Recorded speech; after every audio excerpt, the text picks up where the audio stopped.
وزیر ګیلمن په باره کې موږ د پی ټي ایم د ملګرو نه غوښتنه کوو چې هلته په شفاخانه کې ورسره دي، ځکه دوه رقمه خبرونه راځي. یو رقم خبر راځي چې وزیر ګیلمن زخمی دی او دوا ورته وکړي چې خدای پاک یې روغ کړي.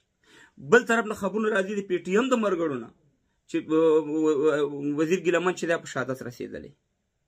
نو هلته چې په شفاخانه کې ورسره څوک وي، خوا کې څوک یا لایب راشي یا هلته ویډیو کوي چې د ولس ته د لرو بر افغانانو ته معلومات وشي. یو نیم ساعت مخکې ما د پی ټي ایم یو مشر، عمومي مشر نه خو یو مشر سره رابطه وکړه. هغه راته ویل چې وزیر ګیلمن په 100% کې په شهادت رسېدلی.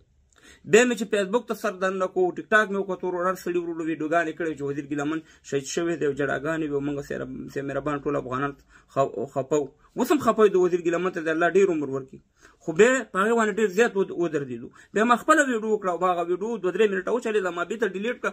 ځکه بعضې ملګرو ما ته خبر راغلی چې نه وزیر ګیلمن چې دی هغه ژوندی دی. نو الله دې ورته ډېر عمر ورکړي.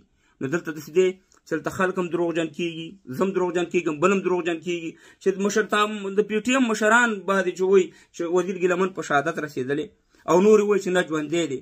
نو په دې کې دغه خلک هم کنفیوز دي. وروره خلکو ته ورور یو رقم ته تشویش لیدلی.